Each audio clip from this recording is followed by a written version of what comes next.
Hey, hello, everyone. Welcome to the Dello Podcast, episode 71. This week, there's been a lot of things that have been going on. Actually, there's been 2 weeks worth of content that we need to kind of catch up on. So let's get into it.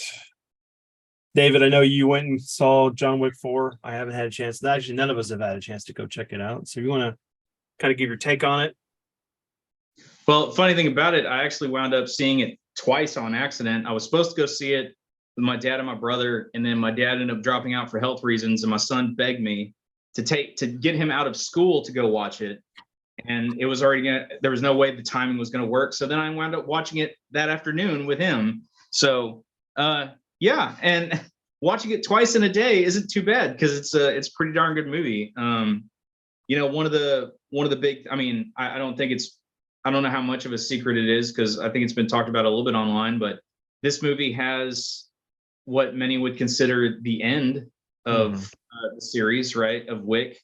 And, that was one of the things that I've talked about a couple times when Wick's come up is wanting to know how they would find a way to put an end to this whole journey, right? And I think this movie does a really good job of it. It doesn't start off with it, but as the movie moves along, there's a thread that starts building about coming to an end, about coming to terms with things. All that stuff really starts threading through the movie, and I thought they did a good job of really bringing it home, right? Bringing it back to an emotional point. There's a lot of cool little moments throughout it that, if you're really paying attention, kind of go directly to callbacks to the first movie and like him kind of righting wrongs that he wasn't able to do before and stuff like that. So in terms of that side of it, it was great. In terms of the action, oh my goodness, man.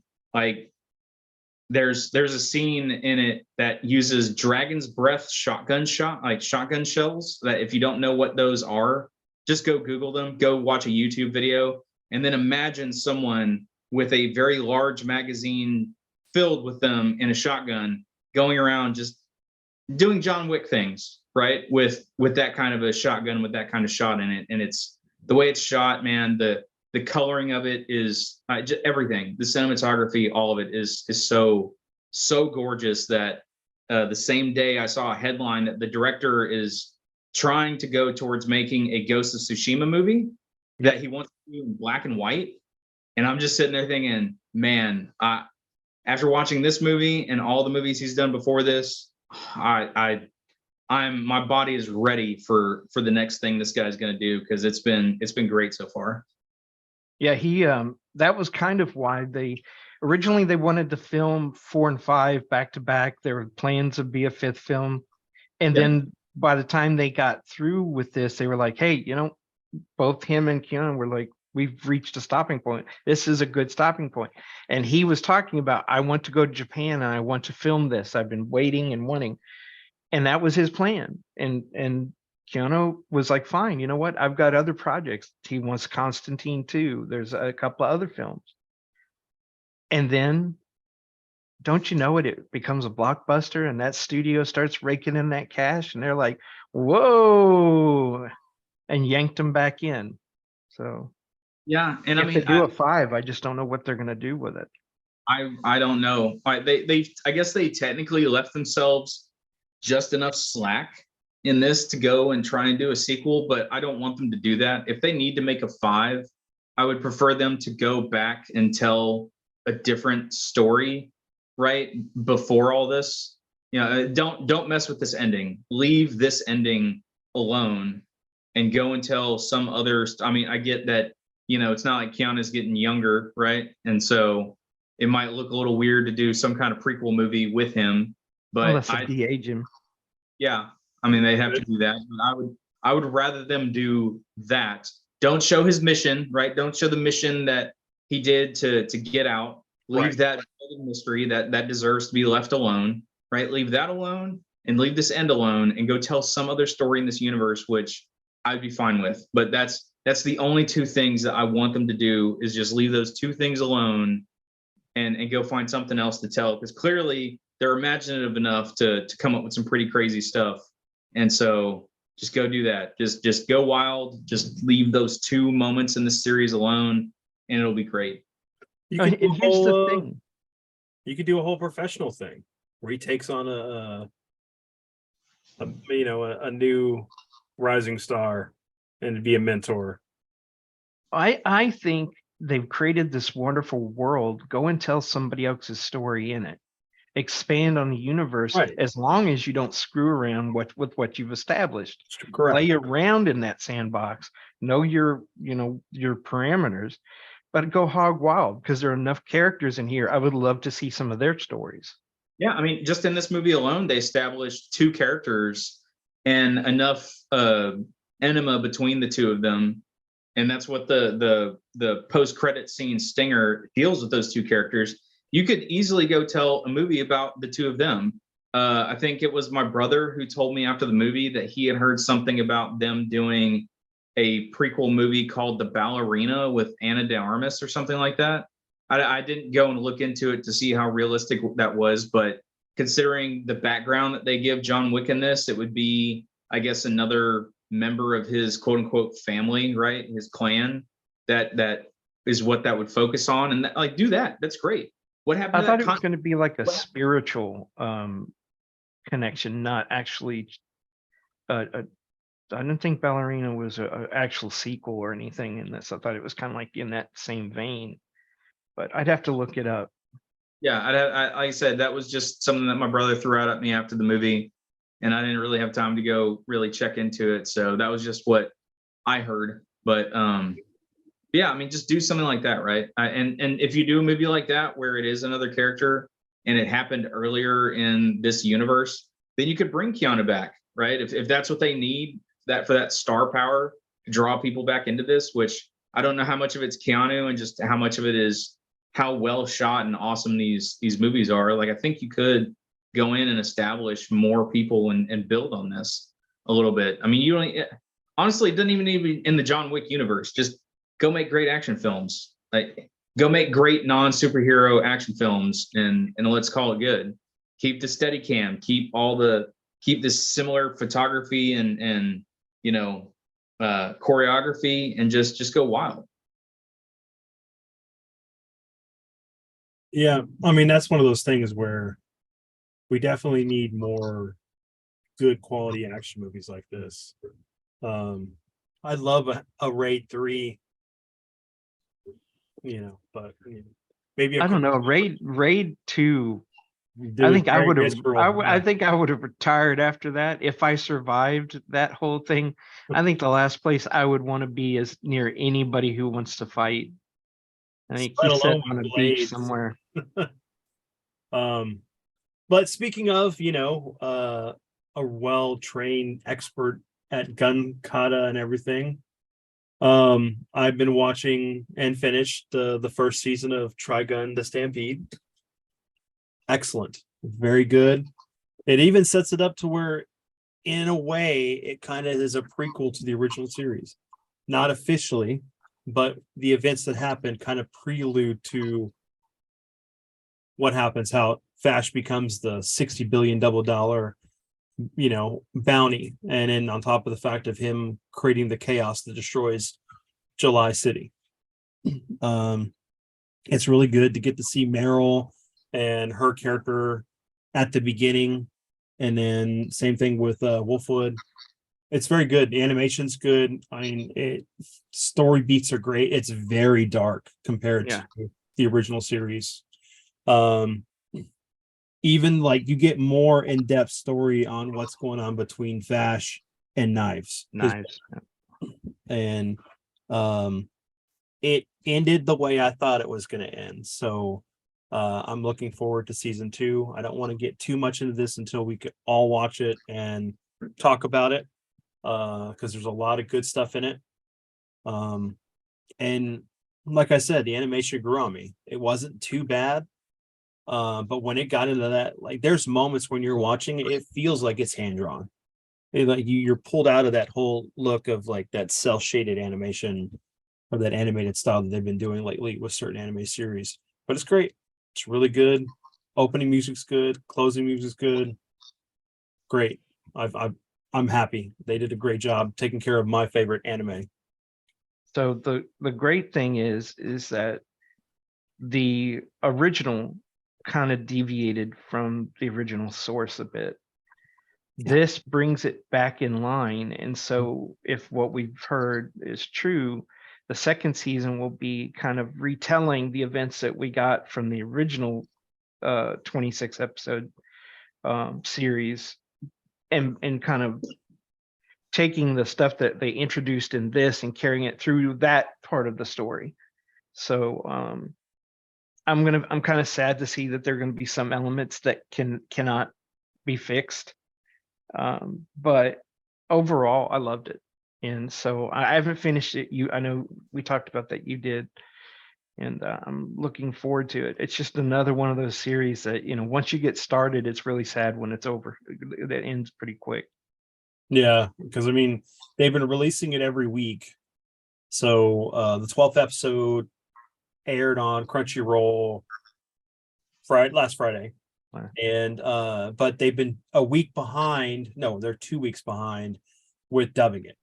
So you get the Japanese version subtitle and then the dub another week 2 weeks after. So like, even though I've watched 11 and 12, this next Sunday will be the next English dub, so it'll be 11. So at least 2 more weeks for Johnny Young Bosch and the regular team, the team that's doing the voices now. I mean, it was kind of jarring not hearing the original voice actor for Wolfwood. It was understandable for Millie. No, that's right. She's not in it, but she's not in it. Well, I won't say anything, but it's great. So check it out. So since we're on the martial arts kind of theme a little bit, y'all look up the little video I sent y'all about what's going to happen with Ezra and the whole gang in the Ahsoka series? No. Okay, do you remember Star Wars martial arts? There was a game. Yeah, Terraskai. Terraskai. Well, guess what's making a comeback? Ezra doesn't use a lightsaber because he threw it to Sabine, remember, in the end of Rebels? Mm-hmm. And when he left and was drugged along with Thrawn, he had no lightsaber. And it seems the place that they went, there were no kyber crystals to call out to him so he could make a new one. So he had to learn a way of fighting using the Force. And he learned from somebody that he meets, and he loses a special Force-related martial arts. And so they've brought in people who are have worked in Asian films and wire work and martial arts for a long time to help map out and choreograph these fight scenes. And I am so looking forward.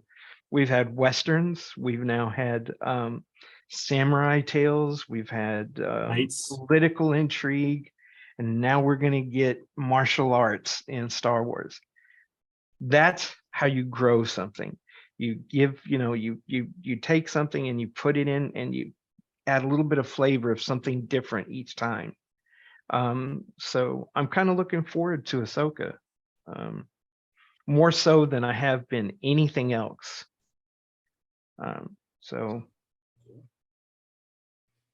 And it was one of the reasons why they chose who they did to play. What's his name? Ezra in the show. Ezra. Yeah. Because they needed somebody who physically could manifest that kind of ability more so than the other person. So before we segue, because this is a perfect time for it, since we're talking about Disney, Colin, have you been watching anything lately you want to talk about? No. No, I've been up to my privates and studio build and rebuild and getting ready for an album. So I've had no time to watch anything.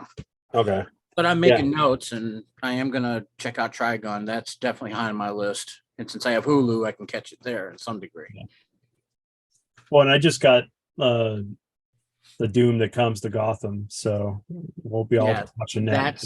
That's high on the list too. Mm-hmm. The boys both want to see that, so that's definitely on the list. So is that Etrigan in the movie too? Yes, Etrigan's in there. Blood is in there. and it's, you know, a sequel to Gotham by Gaslight. Gaslight, And it right. amazes me that we didn't get another sequel or a longer story. It took this long for somebody to go, hey, you know what? That's a great sandbox. Let's go play in there. I think we only had 2 books that took place in the Gotham by Gaslight. There was that one, and there was one later on where he went after Jack the Ripper. Yes. Excuse me, Jack the Ripper. And I was like, man, do more of these stories. I want to see this kind of character in this time frame. You know, you could have had him introduce meet Sherlock Holmes. You could have had him all these different elements to it. So here's the question though. Isn't them playing, isn't part of this for this movie them playing off of In the Mountains of Madness? Yes, this has a very big Lovecraftian Lovecraft story Well, arc. Is it Mountains of Madness or is it more Call of Cthulhu? Because they're not there. He stays in the town, right? Yeah. So it's more of just dealing with the cult building up in the town and all that. Mountains of Madness was going off and finding some unnameable creature. So Well, there's a part in the movie that that was part of a little thing you could see online where he's in the Arctic in the Arctic. and he finds something. He's blow it up. chasing at. Let's just say England. it's a lot of what the occult mess. What was the university called? I always mess it up with my geography. Miskatonic. That plays a role in it, and so it has, like I said, a very Lovecraftian, base in it. Not just so much one particular story. You know, they use the whole everything. yeah, I mean, just the title of itself is, taken from Lovecraft, right? Instead of the Doom that came to Gotham, it was what the Doom something Innsmouth, something to Innsmouth. Innsmouth, or the shadow over Innsmouth and all that stuff. So no, it's definitely wearing its it's wow, I can't think of words. On its sleeve. What's the term? It's wearing its blank on its sleeve. Why can't I think? Heart on its sleeve is No. You wear your heart on your sleeve whenever you show your emotions. No. It's fine. Just don't worry about it. My brain's You'll remember it in a second. Moving on. Yeah. So inspiration. There we go. It's wearing its inspiration on its sleeve. yeah, God, man. Sleep. it's got a little residue on its face. Yeah, you get a little smudge. It's a little white stuff on your under your nose. You got something on your face. But so throw a rag at yourself. Clean yourself up. I kind of want to, since we brought up Lovecraft, I'd like to. Okay, yeah, we all saw the Del Toro series. What was it called? The Cabinet of something. Cabinet of Curiosities. And there were 2 episodes that are directly adapted from Lovecraft. Mm-hmm. Yes. Actually, and then one that's vaguely. Now the one with the about the guy, the painter, that kind of went off at the end. I mean, it was really kind of close until the ending, and it kind of veered away. It kept the concept there, but then there was the one with the guy who's trying to save his sister. Dreams in the Witch. Yes, which was, at first I didn't realize that what story it was copying until I was like, wait a minute, this seems really familiar, and it's totally different. Mm-hmm. In the ending, and I was like, wow, they kept the rat, but the whole thing with the witch and what he was seeing and what was happening was slightly different. And then, of course, there was the rats, that were eating the dead, that episode with the one guy who goes down into the rat hole. I would love to see somebody actually do a period adaptation that, don't leave it up to your interpretation. Just tell it the way it's kind of written, but, ground it a little bit. And leave it up to the imagination. They keep trying to do these things, and in the end, try to take you by the hand to lead you through it, so that you end up in the right place. And that's not what you got when you read Lovecraft. Lovecraft takes you on this little trippy thing, and then it's up to you to interpret what he's trying to do. And I say that because there's rumors that they're thinking about doing the Dunwich Horror again, Uh, and I'm just terrified they're going to mess that up. I mean, you ever- the ending for it, right, is I don't know how you can make that.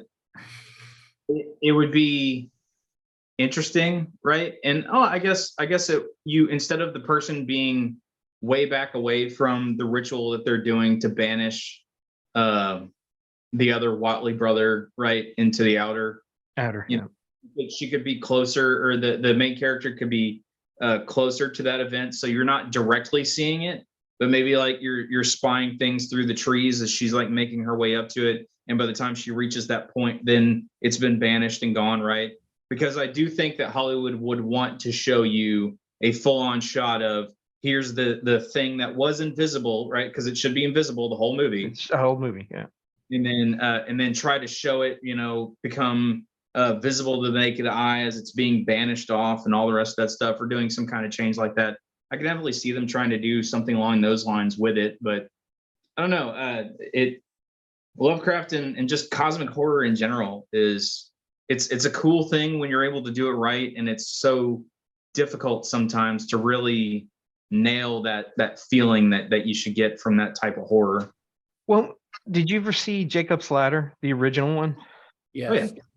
That's kind of that way that horror works. She can't tell what is reality and what isn't. That's what drives you into your madness. You're seeing things that your mind is not able to comprehend. Mhm. And if they can do that in there've been some pretty good Lovecraftian games. If you can do that in a game, you should be able to do that in a film. Right. I mean, a good example would be Dead Space is another, because it plays up on the mind as it's manipulating you to try to kill yourself.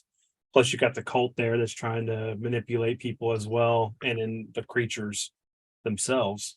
So yeah, I mean, there's been games.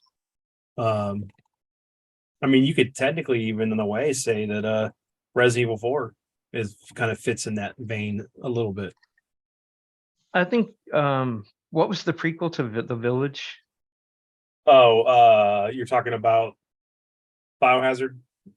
Was it 7? That had a very Lovecraftian Okay, feel to it for a yeah. while. Yeah.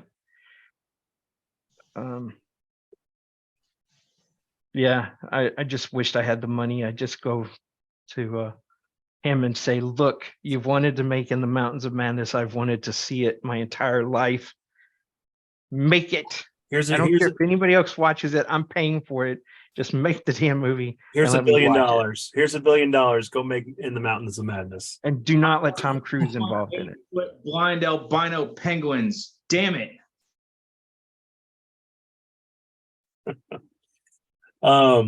Giant blind albino penguins. Yeah. Can't have him. What's life worth? Yeah.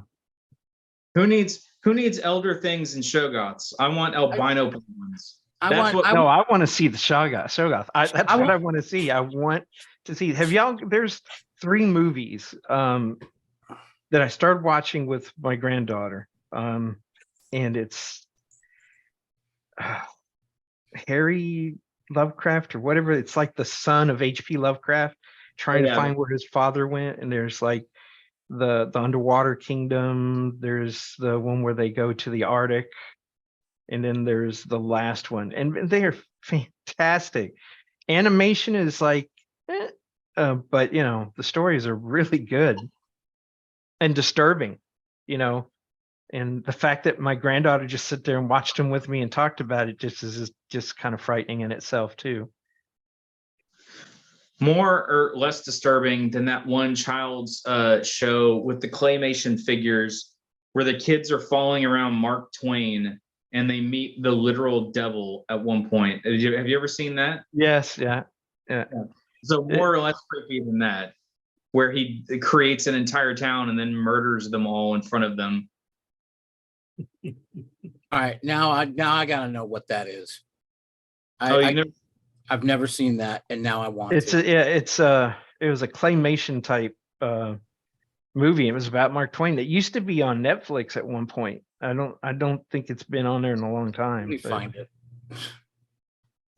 That's watch party stuff right there. Come on. This is called The Adventures of Mark Twain from 1985. All right. I And will- yeah, there's literally a part in it where they're going through and they're using this elevator contraption and they're visiting different places. And one spot that, because Mark Twain, it's all telling Different, Mark stories, right? And short stories and short fiction and all that. And so he did have a short fiction story where I guess it dealt with the devil. And so yeah, in this show, these kids walk in and start talking to a thing. It never names itself, but it's clearly the devil. Mhm. And yeah, so interesting little thing to have in a kids movie.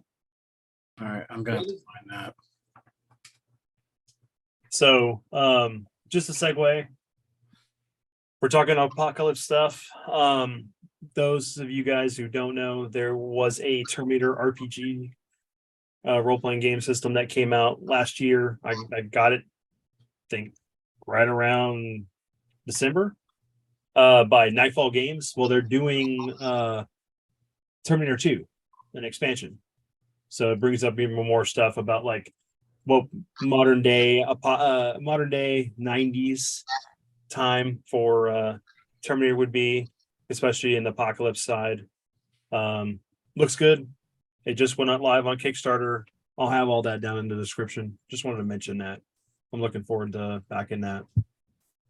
See, man, I thought you were going to use Talk of the Apocalypse to segue into Disney, and I was going to be like, "Hey, that's a great segue, man." Well, the Now, great we're still segue jumping, for right? the great segue for Disney's apocalypse is something Dad was talking about earlier before we went into, anything else. So, well, we can go ahead and go into that. You want to cue me back into it? Let's roll back the camera. Jonathan Majors. Oh, well, yes. If we're going to do that, we need to bring up the fact that there's a problem today, and that is the conviction of people before trial. All it takes in the court of public opinion is to make an accusation. An accusation is perfect. You don't have to provide evidence. You don't have to show facts. You just got to say it, put it out there in the ether, and then people will repeat it over and over again. They will embellish upon it. And the next thing you know, everybody believes it happened. And then the person who has been accused is convicted before they've ever been put on trial, and their lives are ruined. And we've seen it happen repeatedly over and over and over again. And then, like we talked about, the last two were Majors, and then the who was Wasn't his Justin name Roiland. Justin? Justin who Roiland. was Justin Roiland. yes. And From Rick and so Morty. we were like starting to talk about that, so we can go with that now. Well, Well, keep right on going. That's Um, you were bringing up some great points earlier. but I've We weren't taken recording a breath. it. I took a breath since then. Yeah. The The whole cancel culture thing. Well, yeah, but what I mean is, if you look at the fact is that in Major's case, and then we talked about what is his name, the guy from Rick and Morty, and how Justin Roiland. everything was taken away from him. Yeah. And then it ended up there was nothing there. There was not enough evidence. The whole thing went away, and now he is stuck. And people are afraid to apologize because, he wasn't completely exonerated. So we don't know if he still did it. So that they don't want to, the people who, do something like that, then their pride gets in the way and they can't admit that they were possibly wrong. So they're going to keep pushing that agenda for as long. They have to be a little bit of humility and humbleness to say, hey, look, I made a mistake. I believed the worst about you before anything was proven, and I apologize. He should be reinstated and brought back onto the show. If he does it again, then you can have something else to back that other argument up. But if, there's a whole thing about behavior and premeditated behavior. It's where you constantly do something over and over again. You can't help yourself. We have certain people, and we all know that continue to do that. Yeah. So if that happens, then you know that there's something there. But right now, there's no evidence, and I believe that he should be brought back on the Rick and Morty. There should be a public apology for right now, And then let's get that show back rolling and finish what they started. Get the politics out, because there was some politics involved in that. Okay, and so then we have Majors. And like David was saying, this whole accusation, she's had some problems. He's had some problems. So, that's there. But he was the one who called the police. The police didn't witness anything. There were no bruising. There was nothing involved there for them to arrest him for, other than in the state it happened. If somebody accused you of it, they have to arrest you and investigate it. He was released of his own recognizance. And then rumors and his attorney started talking about that there was videotape from the residence or wherever. I think it started in the car. And there was other things there that would prove it, and witnesses who defended him, and so, but yet the Army pulled his advertisement. It was enough to start Disney and Marvel talking about, what, we're going to have to pull back a little bit. That means that everything that they had planned for him, they're going to have to hire somebody else to take his role. That means everything is going to change from this point. Why don't you let it go to trial? If it goes to trial, let him get convicted and then do something about it. Well, Yeah, this well, Marvel's already scaling back everything. It's not like they're in a rush to change everything up now, and they're not telling us anything anyway. So why not let it, let it? Oh, and I believe maybe they're going to use this as an excuse to walk back the things that they were already intentionally rolling back because their films weren't working like they'd hoped.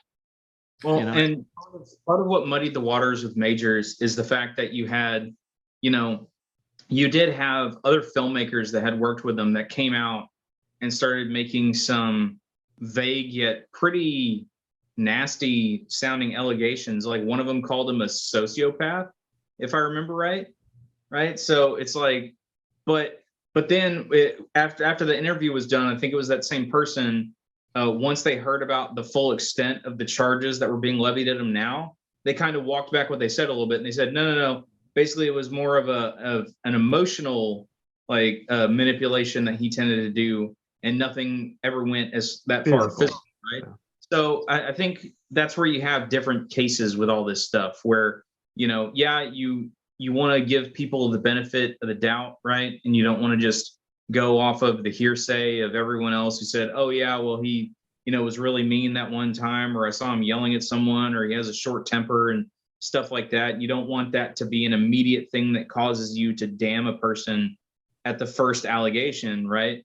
Right. But at the same time, it's like all these companies, man, they don't want to have this huge issue, because the other side of it, like with Rick and Morty and with a lot of these people that go through cancel culture and get canceled for various reasons, the headline of them and their allegation and their canceling is what gets plastered everywhere, right? Everywhere. Yeah. Go and Google them, and that's the first thing that'll come up. That's what everybody sees. And then if it's ever proven that they're, actually innocent, or at least a little bit more innocent than what people are giving them credit for, that is a line item on that initial story, right? They don't go back and write a whole new article sometimes and say, oh yeah, we were completely wrong about all this. They'll just put it down as a footnote on the original article. And so you're never going to, a lot of the times that part of the story gets hidden from a vast majority of the audience. And that's the unfortunate side, is even when you're exonerated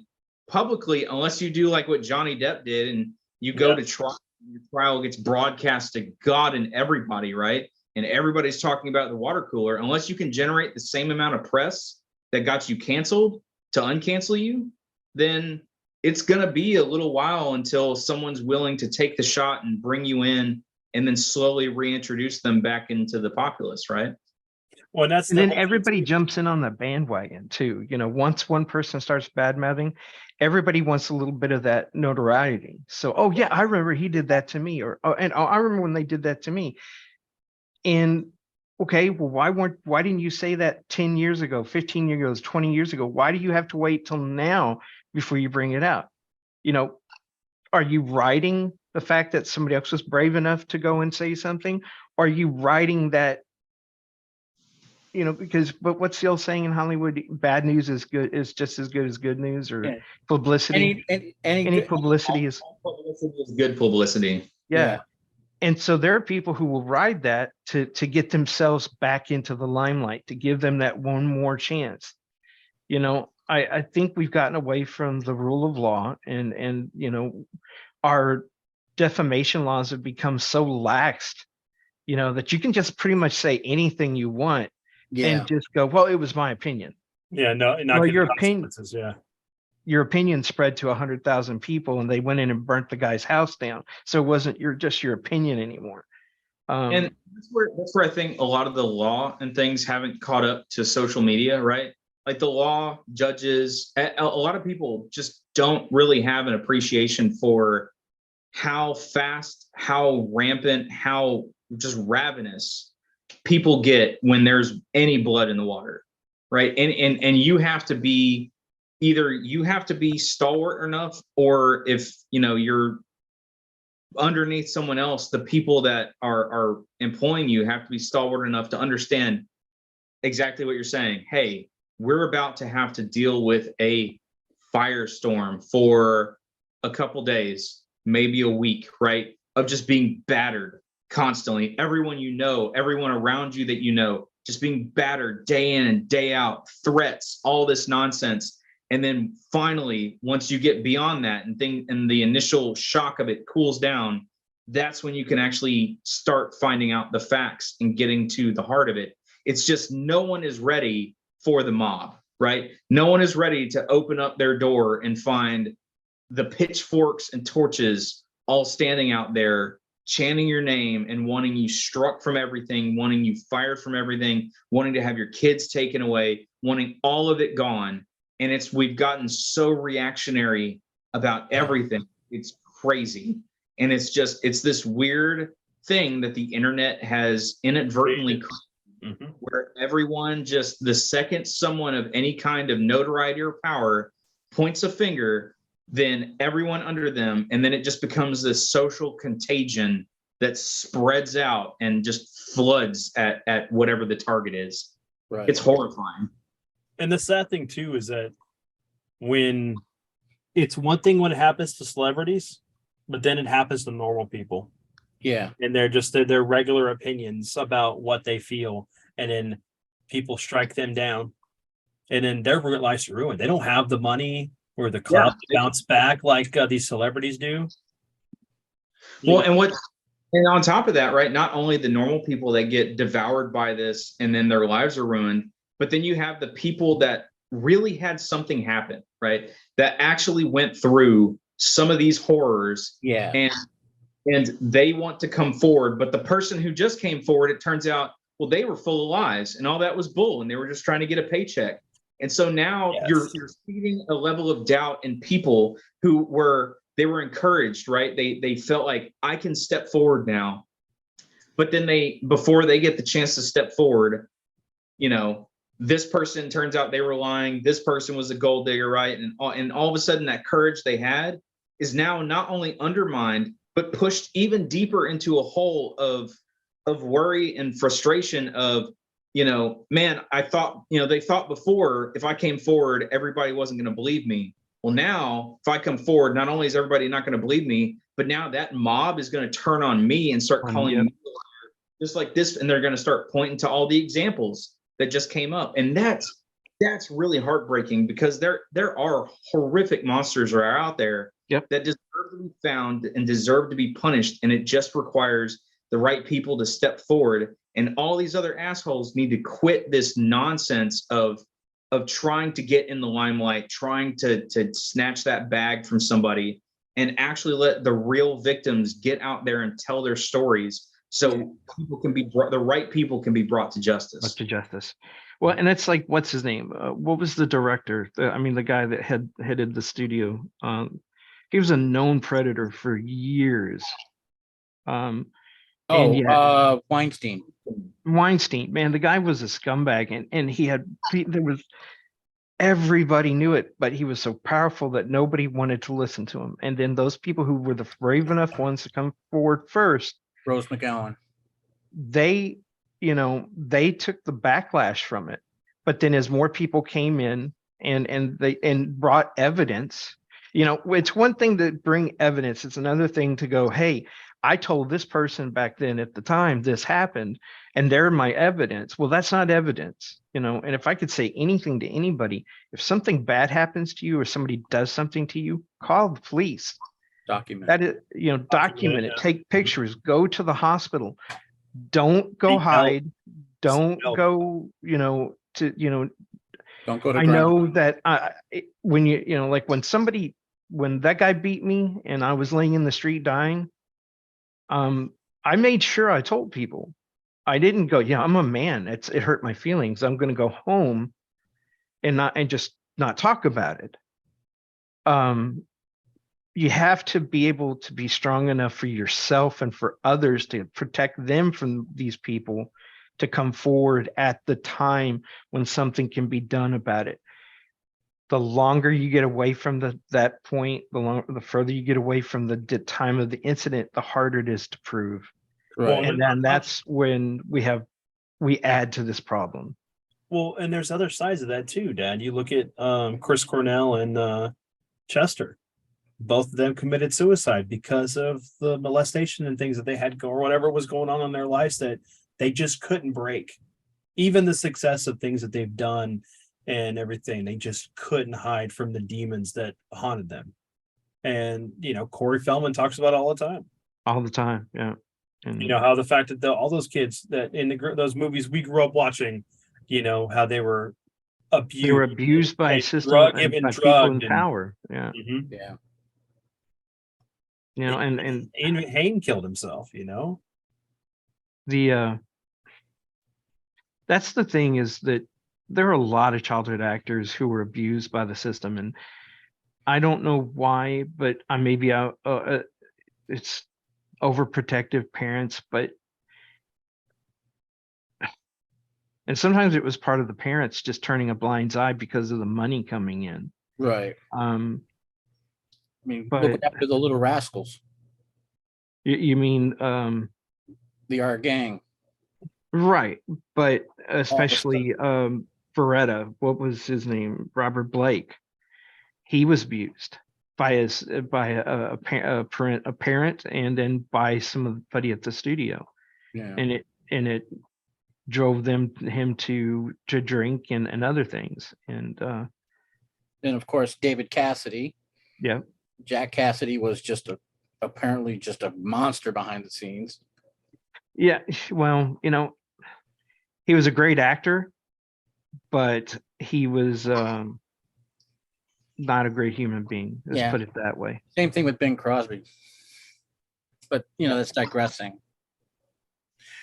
But I Well, think my point is that there's two problems here. It's one, people mob rule, Yeah. and then the other is people not stepping forward and seeking help and seeking justice at the time it happens, and waiting years before they're brave enough or somebody becomes a catalyst for them to come forward.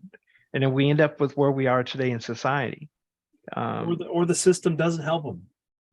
They try to lump them into a category when they don't actually want to try to find a way to fix or to see what the real problem is.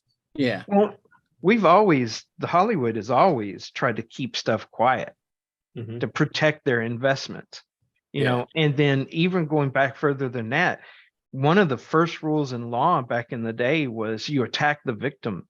You turn the victim into the monster. You make them out to be a liar. You make them out to they're out for something. It's a woman out for money, so she's making this accusation. That was one of the defenses used over and over repeatedly for decades. Yeah. And women felt they didn't have a voice. They were afraid to go up and say things. But it wasn't just women, as we were just talking about. It was kids, and it was men too, young men. I mean, I was taken back when I heard what's his name? the guy from not The Voice, is it America's Got Talent? He was in Expendables. The guy who can do the peck pop, and I don't mean The Rock. Terry Crews. Terry Crews. Terry Crews, man, have you ever heard him talk about when he was abused in a he went to go for a where you're Oh, yeah, casting thing. Yeah. casting thing, I and then did later remember. on met the same guy at a party, and the guy had cojones to go up and do it to him again at the party. I was like, man, that dude is a giant. You know, he could have just picked him up and snapped him like a twig. That just shows you that power that some people have. Right. Yeah. It's also, it shows that, some people, even though they have a bigger physique, they're sometimes can be a little more naive. Just because they play a bigger character, but their real persona may not pick up on those things because of just who they are. Yeah. And then it's sad too, because we're talking about Hollywood, but we know people that have had abuse like that. No, it happens every day in families all over the world. It's horrible. Too many people close to us. And Oh, Yeah. yeah. And unfortunately, some of them end up doing some of this, finding that there's Taking the one nothing way out else. that they only, Yeah. they know. Yeah. yeah. I don't know, we went into a dark place here. We can move away from this part, but Let's go back to the let's go back to Disney. What's going on with Disney? What's them firing a bunch of writers and people in charge? firing for, people. Well, and that goes right back direction. to overreacting. Disney made some poor mistakes by when Iger was running it. He gave creatives a little too much control. Whereas you used to have a checks and balance there that, creatives would create the bank accountants would go, look, this is what you have to work with. Go ahead. But we're going to keep an eye on you to make sure that you stay within budget. And if you can't stay within budget, you're going to have to justify it. It worked. The studio system worked. I mean, In that perspective. but Iger thought, you know what, the best thing I can do is to give these other people more power. So there were no checks and balances over them. So then you get certain people who get in charge of a certain thing, and then they run amok, and there's nobody who can tell them to stop. So, Everybody doesn't need a yes man. They need somebody to tell them no occasionally. No, man, you're messing up. This isn't going to work. This is not a good idea. You need to rethink this. And what happens when you don't have that, we end up with crap on screen that somebody's like, man, somebody should have told them this wasn't going to work. which goes back to the whole thing with what we've complained about before. With Lucas, with the prequels, he needed somebody to check and balance them with some of those ideas he had. Yeah. And we're seeing a lot of that right now with Star Wars, because we had someone that didn't have the heart of the storytelling of that franchise at its core. And she got rid of everybody who told her no, or tried to remind her what was the heart of Star Wars. Not just Star Wars, what was the heart of everything that Lucasfilms has. That includes Willow, that includes Indiana Jones, included Star Wars, and any other number of things that Howard the Duck. created. Well, you know what? I love Howard the Duck. No. I You love know- Howard the Duck too, Dad. I mean, we grew up watching that movie, but the thing is that is his movie. They could. No, yeah. And see, here it was like, sometimes you can have a natural constraint. When Lucas first started, he had to deal with money problems. Yes. So he had to find creative ways to finish his movie, and almost gave him a heart attack. Same thing happened to what's his name on Apocalypse Now. Sometimes you're under a lot of stress and it affects your health, but it makes you be creative, and it makes you you have to delegate and trust the people you're delegating to. So we wouldn't even had Star Wars if it weren't for people who said this. He was frustrated. This is not working. It doesn't. The spacing and the timing, everything. It's the story's there, but I need some help. He had his friend Spielberg. He had who did Godfather? Was that Mario Puzo? He wasn't one of them. I'm trying to think of all that group of guys that came out of film school together that they all hung out with. And they were like, okay, he showed it to them and he was like all hyped up about it. And they were like, yeah, it's great. I see it. David talked about this a while back, but we need to fix a little bit of this. We need a little fix of that. You need to kind of do this. And then he realized he needed a different editor to edit the film, that he was not being able to edit himself, and the person he had hired wasn't working out. So he brought in his wife, and he brought in somebody else who was known for being able to put together really good tight films. And what did we end up with? We ended up with Star Wars.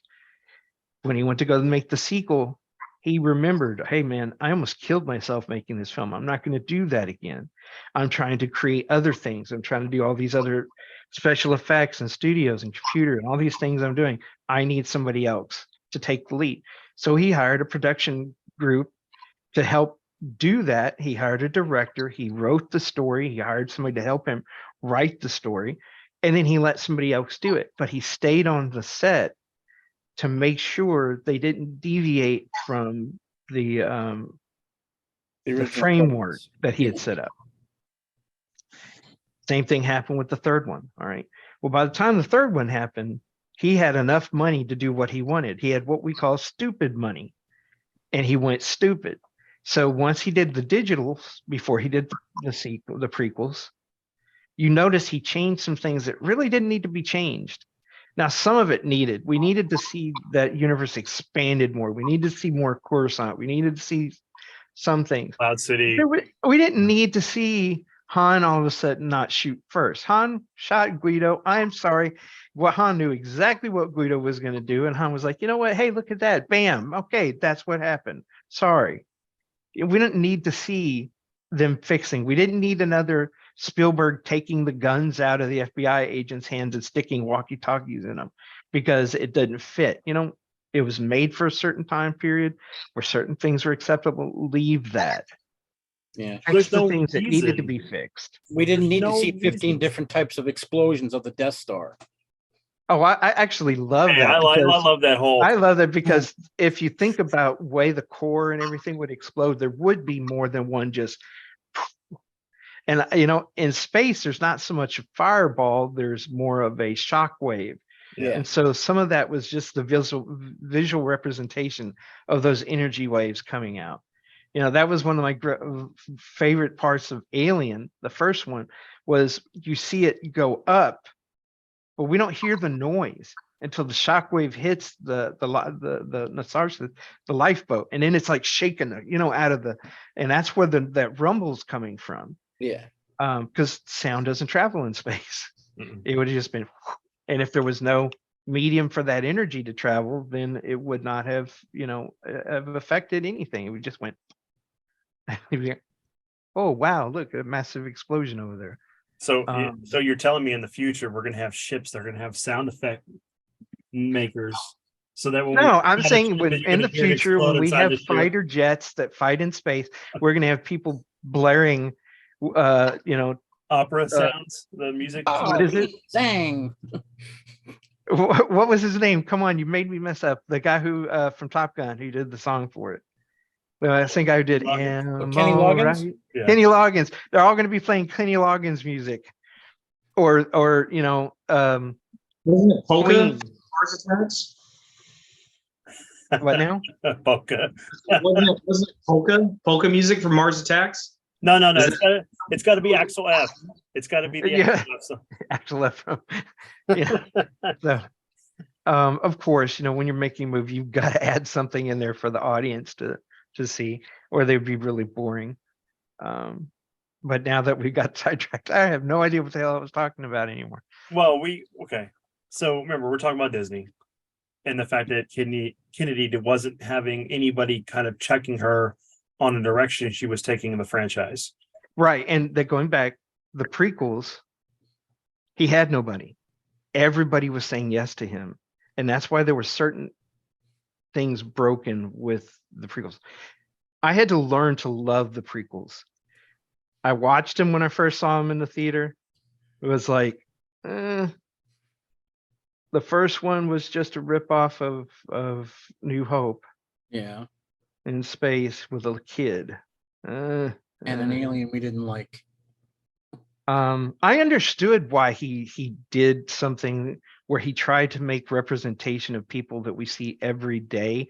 I just felt it was poor choice to do certain things with some of those characters, you know. Those aliens. But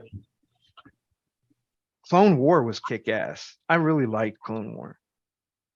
I think You're talking about Attack of the Clones? the Attack of the Clones, yeah. Well, because it set up so much stuff. I mean, yeah, we didn't need the whole love story of him. I hate sand. It gets everywhere. And him cutting the pear for her and levitating it over with the force. But I mean, we did get to see the fact of his slow turn into the dark side. We set up him losing his mom. We set up him talking to Palpatine and these things that were just slowly going. That Yeah, we saw the corruption of the Jedi. Yeah. They had become too political and too dogmatic, and they were blind to what was going on around them. It was a modern statement about our society and politics.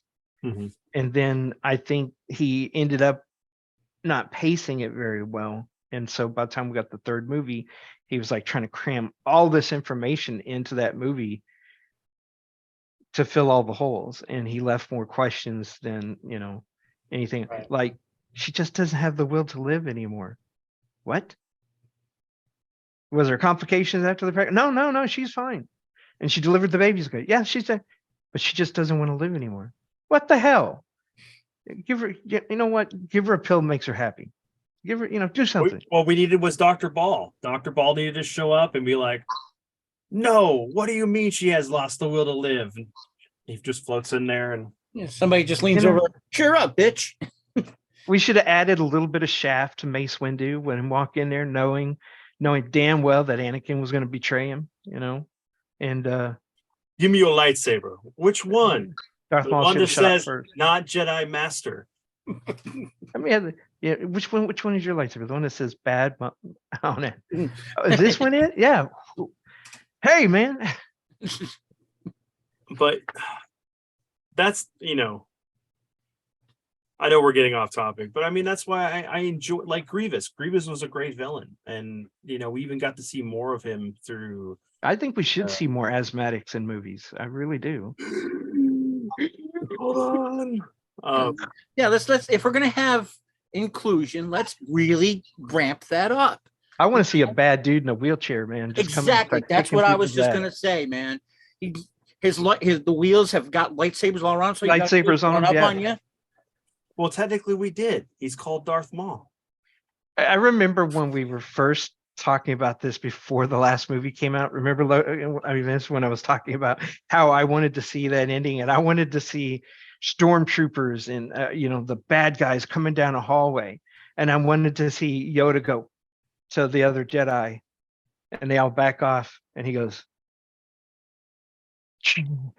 and then have him running through the halls going. And It you just see, like, chopping into legs, pieces. long and legs use- flying everywhere. But remember, make it Frank Oz doing the voice of him, because he's cutting through all of them. And then when he lands, he goes, shh. And then when you look back, they're all, and all of a sudden one of the other Jedi goes, you know, throws up in the hallway, and then they all march. No, it would have been better. It would have been better if he grabbed the stormtrooper helmet and then threw up in it. Threw up in with the head stump still in it. He goes, Just leans down, and throws up somebody's neck.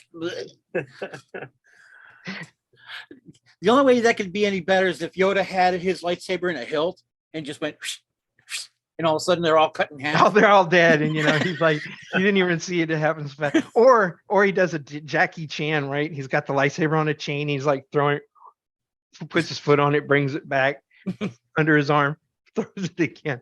You know, I know I'm being silly here because I'm trying to make up for the other stuff we talked about, but the whole point was that there was enough of it that people had a problem with the prequels, Yeah. but they began to love it because there was enough there that you could learn to overlook its shortcomings, and it became a good forebear for the originals. A lot The of that had to do, sequels, right, but a lot of that had to do with the fact that we had like almost a what 20-year gap between Return of the Jedi and then when we actually got the remasters. I mean, well, the prequels. it So was almost 10 we years. had a high expectation of what we wanted, and a lot of that was because of the books Mhm. that Timothy Zahn and a lot of those guys did that Well- carried on the legacy of these characters. So when we got the prequels, it kind of retconned a few things that were established to be canon, and then it went in a different direction than what we expected. So, but we had time for it to grow on us. There's no amount of time in the world that the sequels will ever grow on any of us. Like if Moss, maybe. I mean, like they're gonna be like it's gonna be the whole thing of they're gonna find a landfill with a massive grave of like all that sequel trilogy stuff, and it's gonna be like E.T. Yeah. Atari. Well, and you notice they're still apologizing for those. They're still apologizing, still trying to find ways to make an excuse of why they were so bad, and still pointing fingers. We don't have that from the others.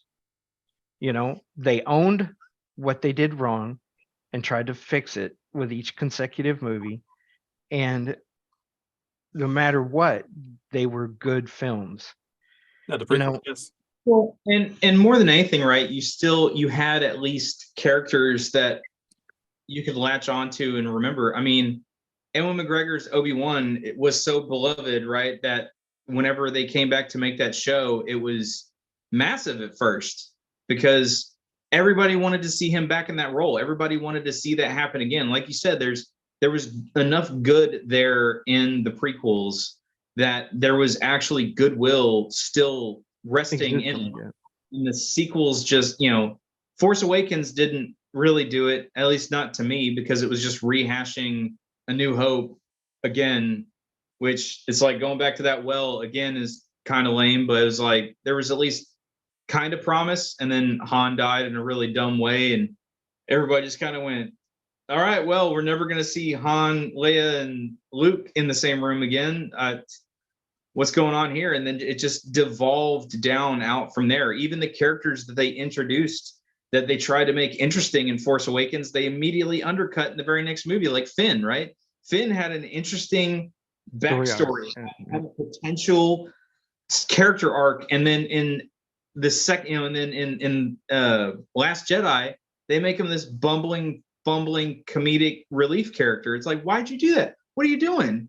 Where is this disjointed nature of these characters coming from? Did none of y'all sit down in a room and kind of talk together and say, hey, I'm thinking of doing this. Hey, I think we should do that. And think this out. And just none of it played out. So yeah, it's all three of those movies feel so violently different from one another that, yeah, the prequels had cohesion. The original trilogy had cohesion. This new trilogy it's a disjointed mess. Which seems to be a thing that Disney went through for quite some time. I mean, But- think about it. 21st century, the disjointed years, Yeah. Well, other think than- about it. Clone Who were Wars? the people that were in charge of the elements that broke it? Okay. yeah. There's one person who's responsible for Indiana Jones. There's one person who's responsible for Willow. There's one person responsible for the Star Wars. And she did not respect the characters or the story or the man that created them. She wanted thing she to didn't tell do her either- own story. She wanted from the get-go to recreate the studio in her image, not in his. And that is why she systematically tried to destroy each one of the characters he created. And you saw that the only person she cared for was Rey. Rey got all of it. Okay. What happened with Willow really wasn't about Willow, which is the girl. And it really was, Laura Dannon's the girl, and Willow is the young, the puck or whatever. They weren't about them. It was about that teenager and showing that the girls were just as powerful as the guys, and the way, and you had to show the guys, make them look bad so you could make the girls look good. There's an agenda there. And we saw it in how they were doing with some of the movies they were remaking, some of the animation that they were putting out. And then it, at least Spielberg was there for the Skull, Crystal Skull movie. She was part of that production. She had his ear. She was his little Yago. But he was enough to in control where that it felt like an Indiana Jones movie. Mhm. Mostly. This monstrosity, which has gone through at least 7 new endings, continued refilming, reshoots, rewrites, firing writers, firing all these other people till she could get exactly what she wanted on the screen. And then once it looked like it was going to fail, the studio and the board of directors were like, look, we're hemorrhaging money. We spent a lot of money buying Marvel. We spent a lot of money on acquisitions, buying Lucas and other things. We need to start having that money come back in. We're also fighting our own state who's trying to take over our studio. We need you to straighten up. And then she started accusing everybody around her and pointing fingers and then trying to say, this is this fault, that fault. Be responsible. If you know you messed up, admit it Love for and it. move on and try to fix it. Don't just keep trying to find somebody else to blame for it. And nothing will improve until she's gone, because she will not admit that she is the problem. Well, She's trying right now. She's gone to the board of directors, gone to Iger and said, look, I think the problem is the fans believe in Lucas too much. Lucasfilms has got to be renamed to something else so that we can break the stranglehold he has on his fans. Well, he doesn't have a stranglehold. He has a loyalty, and that loyalty comes from the products that he put out and people enjoyed. It has nothing to do with the man's name on it. It has to do with everything about what you are doing. yeah, she wants to take his name away to She take away his legacy. Now, And she wants it to be her name. Generations from now, who's going to remember Lucasfilms? Because most of us that actually remember it right now are going to be in our 70s.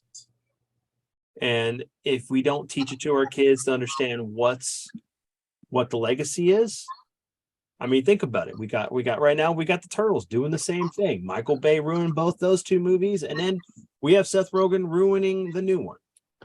I'm sorry, but that movie looks like trash. let me ask another question. Look at what Lucas created. He created Pixar, which then somebody else picked up and bought and ran with. He created Skywalker Sound. Skywalker Sound, all the special effects and everything he did. He's, just like James Cameron, these people are not just filmmakers, They're they're innovators. innovators and creators and inventors. And they bring something to the table that will last generations. What has she done? Other than producing, I don't know. She wields a pretty good hatchet.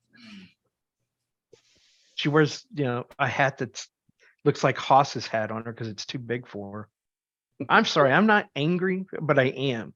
This has nothing to do with her being a woman and everything about what she does. And there's going to be people, we're just hating on her because she no, because if it was a her dude, content. if it was a dude, I'd be on his butt too. And whoever she goes on and does these repeated radio shows, broadcasts, news interviews, and everything, and she says it out there for everybody to hear. Over and over, she repeats her agenda, what she wants, what she hates, and yet nobody's picking up on it. And then if you bring it up, all of a sudden you're the enemy. Blaming the victims. Well, and I mean, even more than that, right? Clearly, what she likes is not what the audience wants. Correct. Right? Thank you, David. What the audience wanted, then then Star Wars wouldn't be relegated to TV shows right now. When was the last movie that came out? Right? We were supposed to have seen movies, right? Kenobi was supposed to be a movie. There were supposed to be multiple movies. Boba Fett, Yoda. Yeah, none of them have, because they had to put a stop to all of it because no one wanted to watch the stuff that they were putting out for various reasons, right? You have yes, you have the people that don't like it because you yucky girls are all of a sudden in my play area. But other people just looked at it and said, no, these stories are trash. Yeah. The characters that you're showing me are not very interesting. And the few interesting ones that you have, you're relegating way off to the side and not doing anything interesting with them. And it's like, why don't you dive into these characters that you're setting up that have a more interesting background? But no, we gotta steer over here and focus very narrowly on just this spot over here. But it's like, but that's not what the Legacy fans have come to see, right? The Legacy fans came back to see the Legacy characters that have been around forever. And if you want to send them off into that good night, then hey, here's a chance to do it right, but you need to do it right. And none of what they did was right. Having Luke I strained myself really hard and my hernia caught up with me. And so I ghost away into dust. Yeah. It's like crap like that was just, you need to respect the characters. And it feels like not only do they not respect the Legacy characters, but like I said, with like Finn and Poe and these new guys and these new people they brought on, and even with Rey, it didn't feel like they had any respect whatsoever, even for the characters they had. They just said, well, we need to get them to point B. So just move them there. Like whatever it takes, doesn't matter. Wave our hands and magical bullshit happens and now they're over there now. It's like, yeah, but what engages you with the characters is the journey of what they took to get there. And if you don't see that, or if you don't actually tell a good story of doing that, then no one's going to give a shit. No one's going to remember the characters at all moving forward. Exactly. It doesn't matter that it's a girl, it's a person of different skin color. It doesn't, Holdo having purple hair, right? None of that mattered. It was just Holdo was boring and didn't do anything. And we were supposed to believe she was great. And then she did the one thing, but then she's dead. So I don't care anymore. It's like She would have been a better character. She was a heel, but Hmm? she wasn't. She would have been a better character if she was a heel. She was a bad guy working for the First Order, but they didn't write it that way because they don't know how to tell stories. And second of all, this is the biggest problem. This is the biggest problem that they have faced since The Force Awakens. They forgot their fan base. They didn't write to the people that were giving them money hand over fist because they were catering to them. When you literally cut off the hands of the people that are giving you money and then expect other people to come over and give you money because you're catering to them, no, why are they going to do that? You cut off your other fans' hands, so why am I going to do that? But it's sad because, I don't get to have that legacy that I had with my dad showing me Star Wars with my son. The only thing I can show him is Mandalorian. The only thing I can show him is the Clone Wars. And Rogue One was good. no, I understand that. Yeah. But there's thing is that most of the stuff like Kenobi is garbage. Yeah. 99% of it is garbage. Absolutely. Han Solo was garbage. The Absolutely. reason why it was garbage was because the fact is that you had two directors working on that for Burke, wasn't it? Two brothers or dad or something, and they were fired. So Ron Howard had to come in and fix the mess. Oh, you're talking about the Rogue One. No. Han Solo story. Han Solo Yeah, story. there were two good, well-established writers, and they were getting so much heat from She Who Shall Not Be Named Voldemorta. that they had other projects in the wings, and they're like, you know what, we can't do this. We have to go off and do this other project, which then that other project fell apart. Mhm. But then Ron Howard had to come in and try to save it. It's the same thing that happened with J.J. Abrams. Not J.J. Abrams. This is all J.J. Abrams' fault. And I'll go into that in a minute. What's his name? The guy who did Firefly. Josh Whedon. Josh Whedon. When he tried to come in and save Justice League, he was having to work with what was already filmed. He couldn't create a whole new film. He had to work with what was already there. Done with Scott from Snyder, yes. And so that hamstrings right off the creative point of view for a director. It wasn't their visions to begin with, and they're trying to compensate for it. And I think Ron Howard did a better job of saving Solo than what's his name did for Whedon? Justice League. Whedon did for Justice League, the yeah. Justice League. But the problem is, though, is that you look at the fact that Ron Howard directed Willow. Hmm. Fantastic film. Everybody loves it. But then he didn't really have much hand in the TV series. And then, you remember how Luke was? I mean, Mark Hamill, when he was making comments to people while they were filming, and he was like, "Well, this isn't mine. This isn't my Luke. This isn't the character. This is Jake Skywalker." And I understand it's their vision, and this is what they wanted to do. So I got in it, and I'm for that. I understand, but it's double speak. It's a backhanded, a slap, and we're seeing it in other people. I just read a very similar for another movie where the guy said, "Well, this wasn't how we intended. This is it was Harrison Ford. He was just recently being For Indiana interviewed Jones, yeah. for Indiana Jones, and he almost word for word used the same wording. It was worded differently, but he was just saying, wasn't the Han Solo I was used. I mean, Indy. Indiana Jones. It wasn't the character I know, but I understood where they were going, and it was the best. He said, "What was it?" He said, "This is the best thing that he could write or he could do." He didn't say, "Oh, we did." He never once said "we." He always kept referring to Mangold. I think that's the Marigold. Marigold. He kept referring to him. He was like saying, "Okay, people, I'm a big actor. I've been around Hollywood for a long time. Make a lot of movies. Anything that goes wrong with this movie, I want you to know is his fault. But I'm going to back it, and I'm not going to do anything that's going to possibly, make this film fail ahead of time, because I need y'all to make some money so I can make some money." And that's how Hollywood works. But not once does he say "we." It's Yeah. always pointing to him, and that tells you where the line goes, because Mangold did the same thing when he pointed at Kennedy by saying she had a vision and we worked on this. This was her baby, and it would amaze me how quickly they resorted to lying to cover up. I mean, how many people are going to throw who's the guy who came up with the soundtrack? I'm having bad trouble with names. John again. Williams. Don Williams. Who would throw John Williams under the bus? I don't know. I don't want. I pity the person who tries to throw John They Williams. did.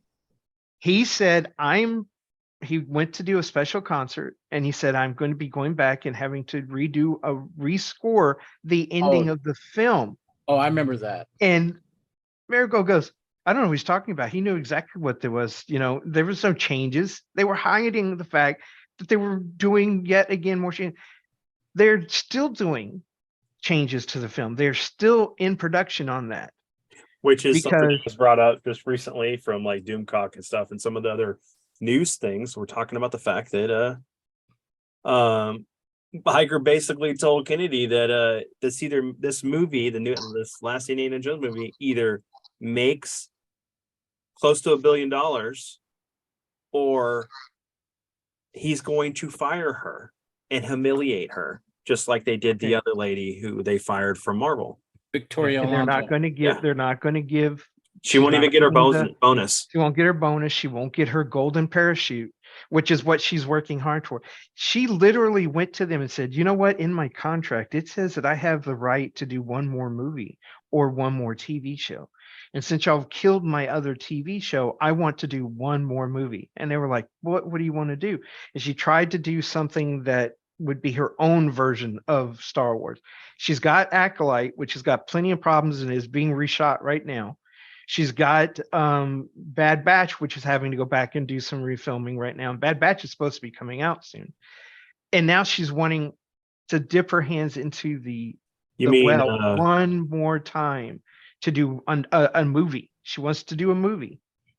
And I'm writing something up about it right now. Went through and looked at 3 of the different articles where she was talking about it. She doesn't say what it's about. She says it's it would re-image Star Wars for a new generation. And I thought, well, that's what you said Acolyte was going to do. That's what you said Bad Batch was going to do. Skeleton Crew, Dad. That's not bad. I mean, I'm sorry, I didn't mean to say Bad Batch. Yeah, Skeleton Crew. Yeah. You fired Pascal and took out all his scenes that were filmed for Skeleton Crew. You paid him. They, he was like, well, you aren't going to use my stuff. Don't pay me. Oh no, we're going to pay you. So they paid him for work that's not going to be seen. Favreau is like, you know what? We'll take that and we're going to use it and incorporate it into some of our other shows. So we're going to get scenes that were meant to be in there that tied that to the universe that she decided she didn't like what it presented. She said people are too much into Grogu. They're too much into Mandalorian.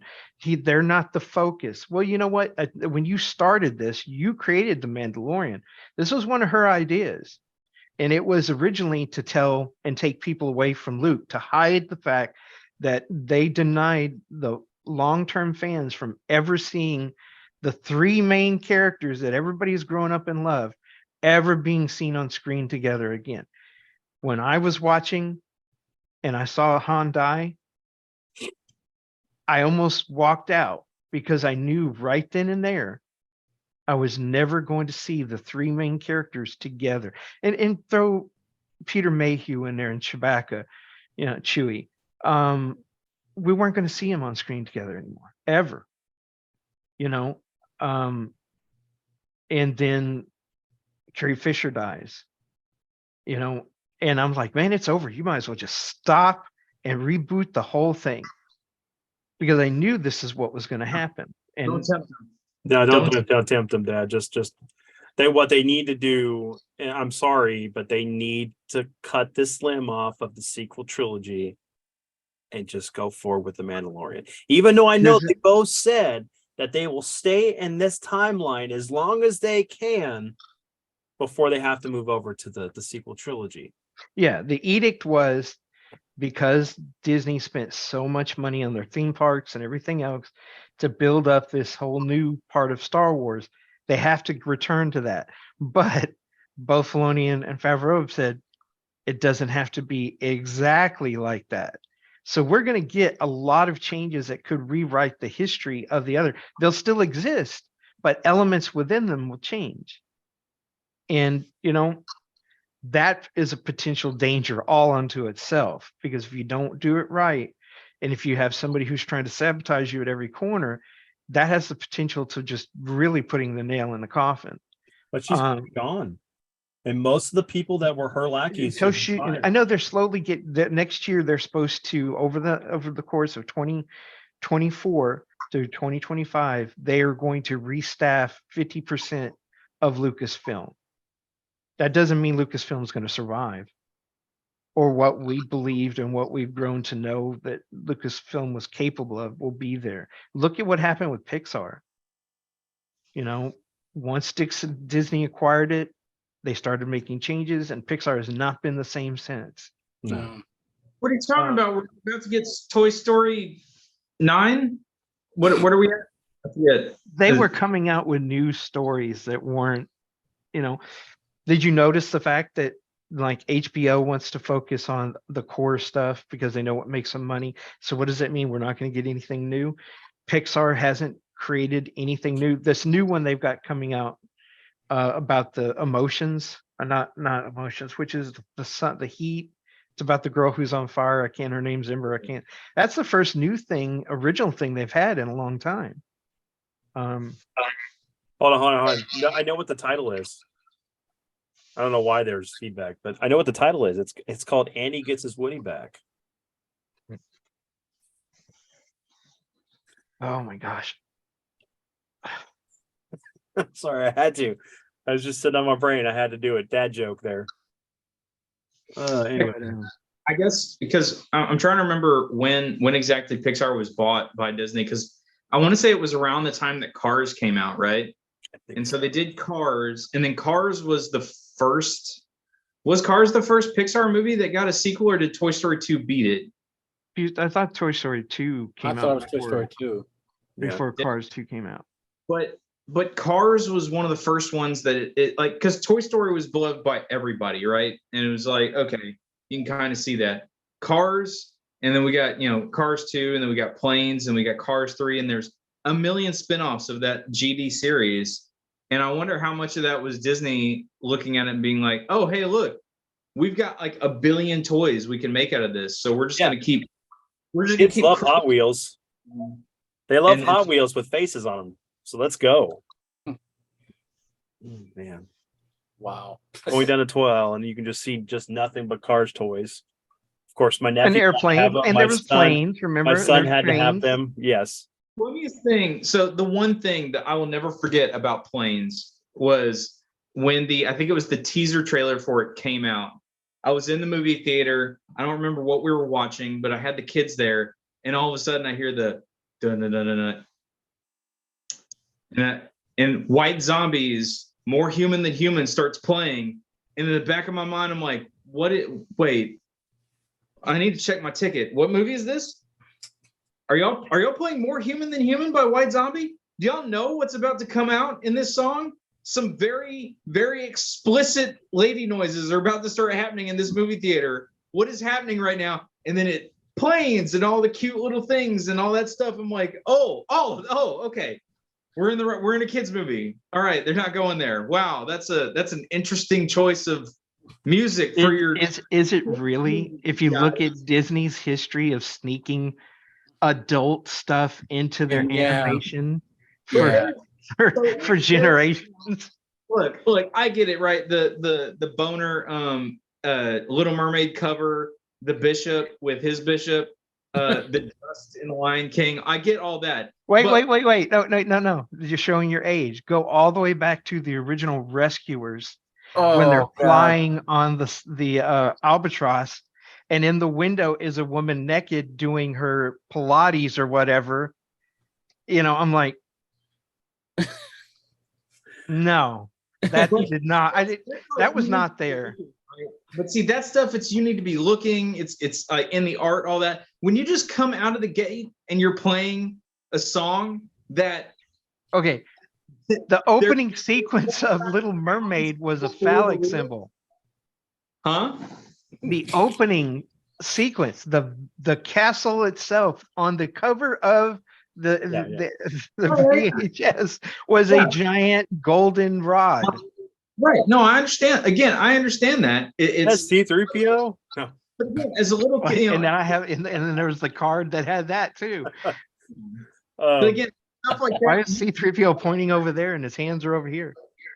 But again, something like that, your eyes can just kind of glance over for a second, then you got to stop and come back to it. Wait, did I just see what I think? Yeah, I did see what I think I saw, huh? And then other times you can just ignore that. But again, when you have a song that comes out in your come movie, on. Okay. They had a villain. They had a villain who wanted to wear puppies. Yes. Yeah. right? Sure, that's fine. But she doesn't make pornographic sounds like 30 seconds into a song. So I gotta ask, we're in this whole process too with Disney, with them for just remaking all their animated movies into live action films, which we Yeah. know are starting to flop. But the thing is that are we gonna get? They're actually already flopping, but anyway, are we gonna get like a Toy Story live action movie or Cars? So we have like literally Cars like Christine talking to us. Yeah, give it time. Give it enough time. I'm sure they'll get there. Yeah. They got to get to the bottom of that barrel though.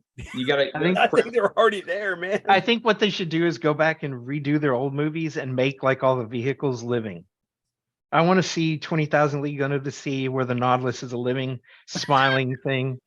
And, it just gets really mad at the Captain Nemo and won't go anywhere. What's wrong with the engine? I don't know. It's everything's fine. You don't talk to me. When was the last time you took me out? To the Bahamas instead of under the sea. Yeah. We're always at the bottom of the damn ocean. I've seen the Marianas Trench. I want to go somewhere new. The desert. That's a place I've never been. Yeah. How about we I go wanna to see the space? clouds. Why don't you make me into an airship? Vance, here's one for you. They decide to do the Hindenburg that way. And at the end, the It's balloon is just like, a I'm breath. telling you the truth. There's a Nazi on board. You got to believe me. If I'm lying, God strike me dead. No, it's a complete dark European German film where it's flying and it's got all these people and it doesn't like it, so it crashes itself out of absolute Crashes down on people. straight depression.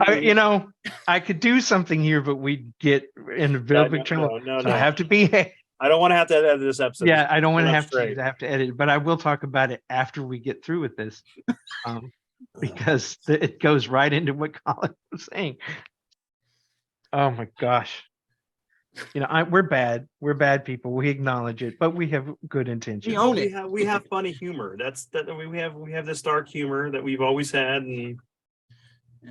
And we own I our call it mistakes. gallows humor. I wanna Gallagher's laugh. humor? I Where's tell you my what, when I watermelon? get stressed, I like to laugh. I like to crack people up. That's just how I deal with it. Yeah.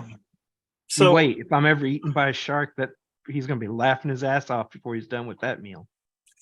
joke on me. Get in there on the uvula. Do sharks have uvula? You grabbing on it. There. Could you like that? Holding on You to break it. off one of its teeth, and you've stick it in its eye or its gills. You see this hand come out of the gill and go boink. Go back into the. It's about to take the last bite, and you just kiss it on the nose. I love you too. This is for Quint. I have salmonella. I You took a just tell bath in bad lettuce. tell the shark, I have COVID. Okay. So we were all joking. Wait till I come out. We already have cocaine bear. So when are we gonna get cocaine shark? Don't. No. That's too. Cocaine hamster. No. I want to see a movie about a hamster who actually gets cocaine, goes on a murderous rampage Oh in an apartment building. Hold Oh on. God, Vinny, you might have to edit this. Oh my god, I don't want to have to edit anything, guys. We can save this for Cocaine after. hamster, and it's Richard Gere. Yeah. I almost went there. Oh, Hide your I knew Richard Gere. Hide your Richard Gere. I'm not editing Hold it. on. I'm too tired as is. This episode is pure gold, not edited. But that's as risky as I'm gonna get. So y'all are focusing on cocaine. I want to see PCP platypus. Oh my gosh. Punching windows out of cars. PC platypus. no. PC hippopotamus. No, they have cocaine hippos. Never mind. It's Okay. already a thing. Uh, Oh, giraffes on acid. no, because that's what it is. It's like, And they can play that song. I whip my hair all around because they're attacking people. He gets a rubbery neck. Yeah. You see, What's wrong with you, see somebody Carl? watching. You see somebody watching TV, and they're in like the third story, and Hey, man, you got they're any like snacks? they keep going. I feel like somebody's watching us, honey. How can you be watching? We're fine. Just watch the movie. And you keep seeing this giraffe come up in the window behind them. hey man, you got any leaves? You got any lettuce? It keeps trying to get to the tree, but it's leaning one way, so it keeps going around the tree. Guy gets up to go to the fridge, get some milk, gets yanked out through the window, and you see his feet violently shaken and pulled out. All right. Anything else we want to talk about for Disney? I know there's a lot going on. Because we haven't even talked about the Marvel. We haven't even talked about Marvel, so let's We can do that. We can David save that talk for this. about it. Yeah, we'll save the talk about that. Let's let the Marvel thing. Let's let that marinate a little bit, because with Victoria Alonso thing, that's really gonna, and Jonathan Majors, that's gonna really, Yeah. that needs to get a little more steam to it. So we'll hold off on that. And then there's also stuff going on with DC too. I mean, you got Schneider trying to do some weird nonsense that you were talking to me about too, Dad. Well, Oh, okay, he's going to this Netflix. this is the audience. Another problem with the audience. Snyder wanted to do an event, a charity event that would put money towards suicide prevention and dealing with suicide because of what happened to his daughter. Right. The best way he thought he could do that would be by holding a SnyderCon, is what they called it, Yeah. which was about going to be his three core films, The trilogy. Man of Steel, V versus Bat versus Superman, and then Justice League. and each one would get its own showing. It was going to be the extended cuts of each version, and there would be signings, and there would be people from the films there to be interviewed. Except it hasn't happened yet, but they sold out. So they succeeded in one point by making enough money just selling out all their tickets. They're at capacity. Yeah. Still don't know if Batman can. Ben Affleck's coming back because he had some hot words to say to DC and Warner Brothers. We don't know if Cavill's going to be there because he's got other projects going on. So we'll see if everybody that was promised to be there will make it. Yeah.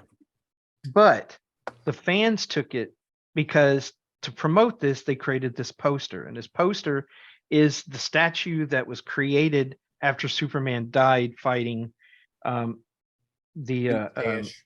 Doomsday. Doomsday. Doomsday. And it got trashed. Well, it was actually created, the statue was created because he fought off it's a Zod. tribute to him for Yeah. fighting off Zod in the army of Kryptonians. It gets trashed in the battle with Doomsday, and it's left destroyed in Justice League because that's where they have their big fight with the bad Superman.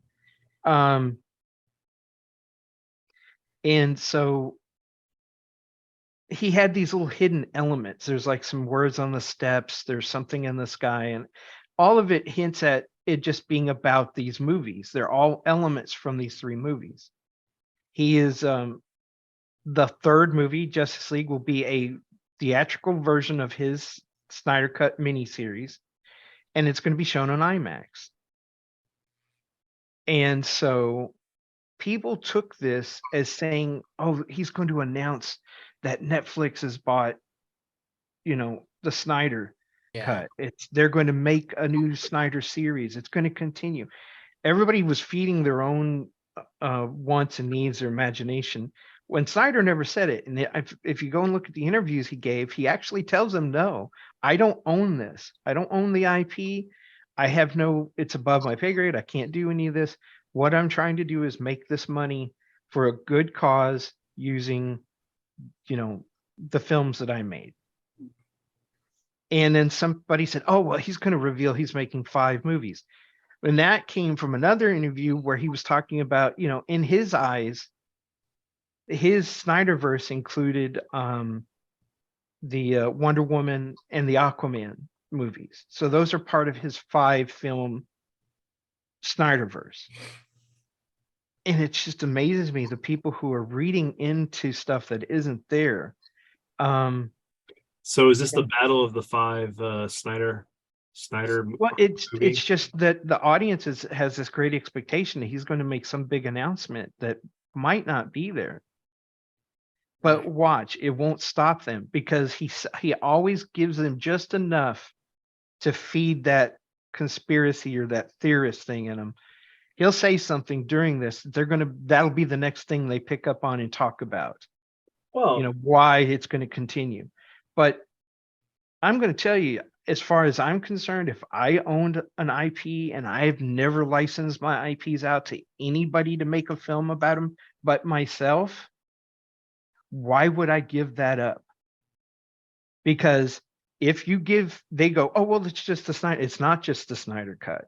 Sony owns Amazing Spider-Man and it owns Spider-Man, which were 2 different IPs created by 2 different directors, but they still fell under the Spider-Man umbrella.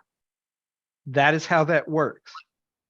Marvel made a mistake by licensing out their stuff to certain studios who maintain the license, then went bankrupt, and they were bought out, and then those companies bought those licenses so that it got extended over to them. It didn't revert back to Marvel. The only way a film reverts back to Marvel is if they don't make a film within, like in Spider-Man's is concerned, it's every 5.5 years there needs to be a new Spider-Man related film, or they lose the rights to Spider-Man. mhm. And so that was why they agreed to work with Marvel, the MCU, in the first place, because they were really close to hitting that mark. And they have to make a certain amount of money on it, because if they don't and they produce several bad films in a row, Marvel can consider that damaging to the IP and can sue them to get the rights back. So Which I don't know how you can do that considering the success of, other than Morbius, of every other Spider-Man. I mean, even Venom had good reception. So I don't know how they can not do anything. I mean, because what we got Well- Spider-Man 4, we have when did Amazing Spider-Man come out? I do a timeline on one of my posts, which I got shut down on Facebook because somebody didn't like one of my political comments, and so they complained, and I was restricted. So I'm in Facebook prison. So none of my posts are going to be available for people to read until they let me out of prison. But I talk about the timeline of that and how they were in danger because it takes several years to get a film up and running and into production. And so the time from their last successful money-making film, which Amazing Spider-Man did okay, 2 did okay, it wasn't considered a big hit. They were running into a clock, and Kevin Feige had already been trying to work with them since 2012 on allowing them to bring Spider-Man into the universe by allowing them to use the building for Oscorp building to put it in the background of New York City for the Avengers. So there would be Avengers Tower, Oscorp, and there was supposed to be the Fantastic Four building. Yeah. But they couldn't get Sony to agree to it until after they had already gone through the post-production, and it was ready. They would have had to send it all the way back and have them redesign downtown to fit the building in. And so we didn't get it, but they agreed to work with us, like I'm part of that. It'd be great. They agreed to work with Marvel, and that's why we eventually ended up with Spider-Man being in the Captain America Civil War. Yeah. And the first deal was he can only have a supporting role. They did not want Spider-Man to have a film of his own. He can only be in a supporting role, just like the same way with Universal did with the Hulk. They said, sure, you can have him as a supporting role, but you can't make a Hulk movie. Well, that deal is fixed with Universal, but what made Sony come to the table was how much money Captain America Civil War made. And so with that, they were willing to, hey, okay, we'll help you if you work with us. We'll do a MCU related Spider-Man movie. But Marvel always wanted 50-50 on the take of the profits. They even went down to 50-40 or 60-40. So Sony would have the bigger. Sony allowed them to have 10% of the profits. And so that's why when we had that third movie end, that deal broke down. Remember, they weren't going to be any more movies. Everybody was afraid. There was all this stuff in the media that Spider-Man was being pulled back to Sony. Well, Sony and MCU realized that because Morbius didn't work out so well, and Venom was great, but it wasn't the big hit that Civil War was. We need to keep working together because money talks. And remember, we were talking about that with John Wick 5 all of a sudden happening now. Money talks. Even when you think it's over, if there's enough money on the table, they're going to come together because everybody wants their hand in the pot. Well, this one we can talk about more on next episode, especially with the DC side. But Yeah. All right, so everyone, we hope you enjoyed this episode. We love talking about this stuff. It's important to us, even though there's other things that are more important. But hopefully the studios can get their stuff together so we can actually get some good content. I'm afraid, I really hope Guardians 3 is going to be good, but that's going to be James Gunn's last thing. But until then, everyone, have a great one.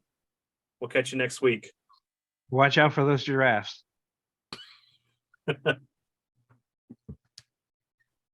Cocaine giraffes coming to a theater near you. All right, let's go. That's a giraffe.